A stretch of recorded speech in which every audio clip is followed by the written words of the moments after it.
Chapter 15 Light. In the previous video, we were discussing about concave mirror and convex mirror.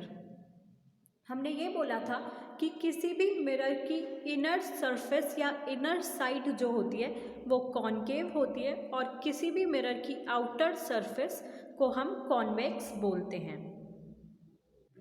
और जब plane mirror पर किसी भी object की इमेज बनती है तो वो स्क्रीन पर ऑब्टेन नहीं कर सकते हम।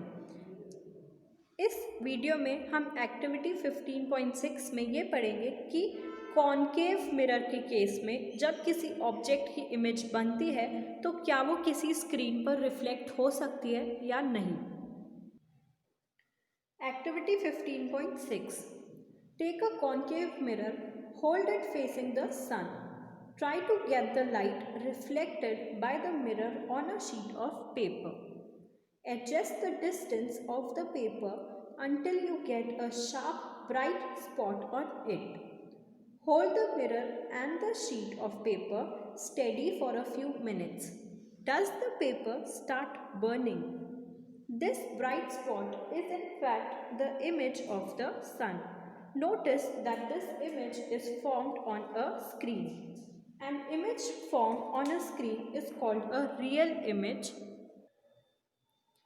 एक्टिविटी 15.6 करने के लिए आपको एक कॉन्केव मिरर लेना है और उसका फेस सन के सामने रखना है। जब आप ये करोगे तो एक लाइट रिफ्लेक्ट होगी और आपको ट्राई करना है कि वो जो रिफ्लेक्टेड लाइट है वो किसी पेपर पर पड़े। मतलब आपको एक पेपर शीट भी लेनी है और आपको ये जब आप कॉन्केव मिरर सन के सामने रखोगे तो उसका रिफ्लेक्शन उस पेपर पर लाना है। इसके लिए आपको पेपर को बहुत एडजस्ट करना पड़ेगा। आप तब तक पेपर एडजस्ट करेंगे जब तक कोई शार्प ब्राइट स्पॉट आपको नज़र नहीं आ जाता उस पेपर पर। इसके लिए आपको मिरर को और पेपर शीट को स्टेडीली होल्ड करना पड़ेगा थोड़े मिनट के लिए।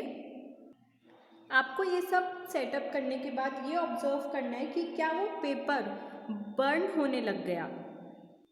जो ब्राइट इमेज बनी आपके पेपर पर, जो ब्राइट स्पॉट था वो एक्चुअली में सन की इमेज बनी। जो इमेज बनी वो स्क्रीन पर फॉर्म हुई, इसीलिए उसको रियल इमेज बोलेंगे। जो पेपर है उसको हमने स्क्रीन की तरह माना और उस पर सन की इमेज बनी, इसलिए वो इमेज रियल इमेज हुई। An image formed on an screen is an image formed on a screen is called real image. जब हमने एक्टिविटी 15.2 परफॉर्म करी थी तो हमने ये देखा था कि जो प्लेन मिरर पर इमेज बनती है वो किसी भी स्क्रीन पर रिफ्लेक्ट नहीं हो सकती।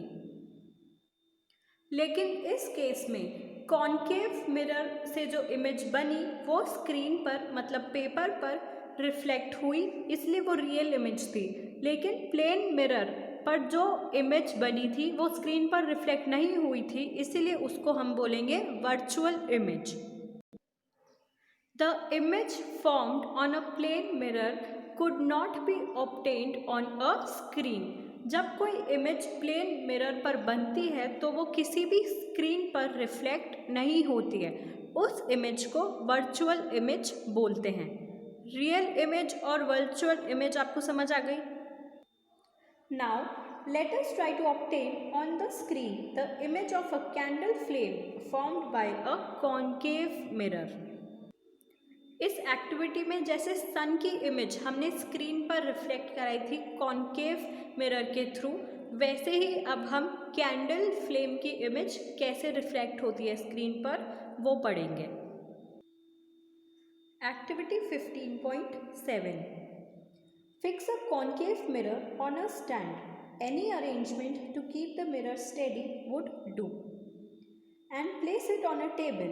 Paste a piece of white paper on a cardboard sheet. This will act as a screen. Keep a lighted candle on the table at the distance of about 50 cm from the mirror. Distance of about 50 cm. Now try to obtain the image of the flame on the screen. For this, move the screen till a sharp image of the flame is obtained. Make sure that the image does not obstruct the light from the candle falling on the mirror. Is this image real or virtual?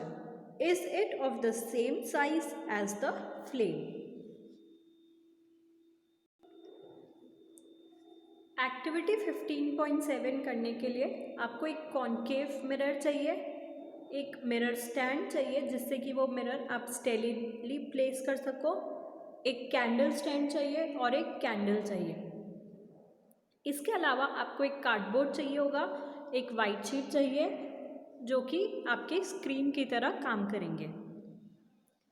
आप mirror को एक जगह place कर देना mirror stand की help से, या कोई भी और स्टैंड काम में ले सकते हो आप जिससे मिरर एक जगह पर फिक्स रहे। उसके सामने आपको कैंडल रखनी है, जैसे कि आप डायग्राम में देख सकते हो, और फिर उसके बाद आपको एक कार्डबोर्ड शीट पर वाइट पेपर लगाकर कैंडल के पीछे रखना है। आपको यह ध्यान रखना है कि मिरर और कार्डबोर्ड के बीच का डिस्टेंस एटलीस्ट 50 सेंटीमीटर होना चाहिए। आपको कोशिश करनी है कि जो कैंडल फ्लेम की इमेज है वो आपकी स्क्रीन पर आनी चाहिए, और इस इमेज को स्क्रीन पर लाने के लिए आप स्क्रीन को एडजस्ट कर सकते हो इधर उधर, लेफ़्ट साइड राइट साइड, जैसे भी। तब तक आपको एडजस्ट करना है स्क्रीन जब तक आपको उस स्क्रीन पर एक शार्प इमेज नज़र नहीं आ जाती उस कैंडल फ्लेम की।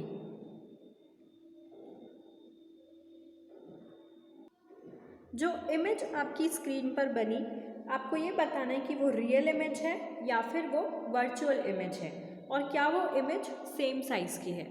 तो जो भी इमेज स्क्रीन पर रिफ्लेक्ट होती है वो रियल इमेज होती है। इसका मतलब जो इमेज बनी है वो रियल इमेज है, वर्चुअल इमेज अभी तक नहीं बनी है। Now move the candle towards the mirror and place it at different distances from it.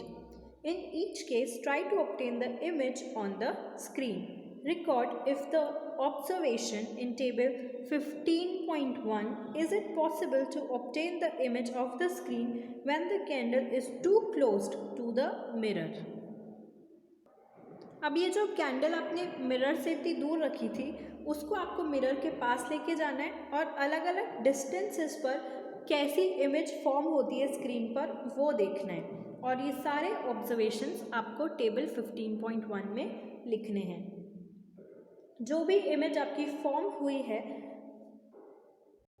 Question यहाँ पे ये पूछा है कि जब आप वो कैंडल उस मिरर के पास लेके गए तब भी क्या सेम इमेज स्क्रीन पर रिफ्लेक्ट हुई।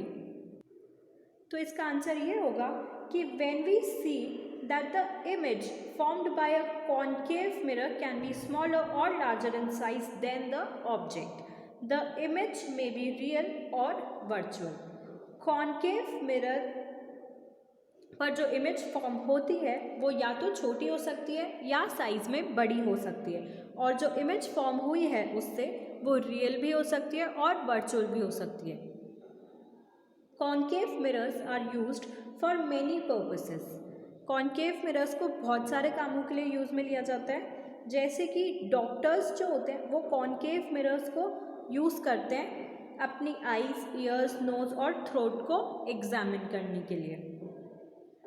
कॉन्केव मिरर्स डेंटिस्ट भी यूज़ में लेते हैं क्योंकि उससे जो अपनी टीथ का साइज़ है वो बड़ा दिखता है, तो उससे जो भी कैविटी है या जो भी डिजीज़ है वो जल्दी नज़र आ जाती है और अच्छे से दिखती है। The reflectors of torches, highlights of cars and scooters are concave in shape. ज़्यादातर कॉन्केव मिरर ही यूज़ में लिया जाता है, और जो टॉर्च के रिफ्लेक्टर्स होते हैं, कार्स की हेडलाइट्स होती है और स्कूटर्स में भी कॉन्केव मिरर्स ही लगाए जाते हैं। भूजो observed his image in the shiny surface of the bed on the new bicycle. he found that his image was erect and smaller in size. He wondered if the bell is also a kind of spherical mirror. Can you recognize the type of the mirror? Note that the reflecting surface of the bell is convex. इस video में हमने concave mirror के बारे में पढ़ा और कैसे उस पर इमेज रिफ्लेक्ट होती है, कितने डिस्टेंस पर रिफ्लेक्ट होती है, उसमें इमेज रियल बनती है या वर्चुअल बनती है, ये सब हमने इस वीडियो में ऑलरेडी पढ़ लिया है। नेक्स्ट वीडियो में हम कॉन्वेक्स मिरर के बारे में पढ़ेंगे। कॉन्वेक्स मिरर में जब भी इमेज बनती है वो इरेक्ट होती है और वो साइज में छोटी होती है। जैसे कि बेल्स आपने देखी होंगी, बेल्स भी एक तरीके का स्फेरिकल मिरर ही होता है और उसकी जो रिफ्लेक्टिंग सरफेस होती है वो कॉन्वेक्स होती है। तो कॉन्वेक्स मिरर्स कैसे काम करते हैं और उस पर इमेजेस कैसे बनती हैं, ये हम नेक्स्ट वीडियो में एक्टिविटी 15.8 से स्टार्ट करेंगे।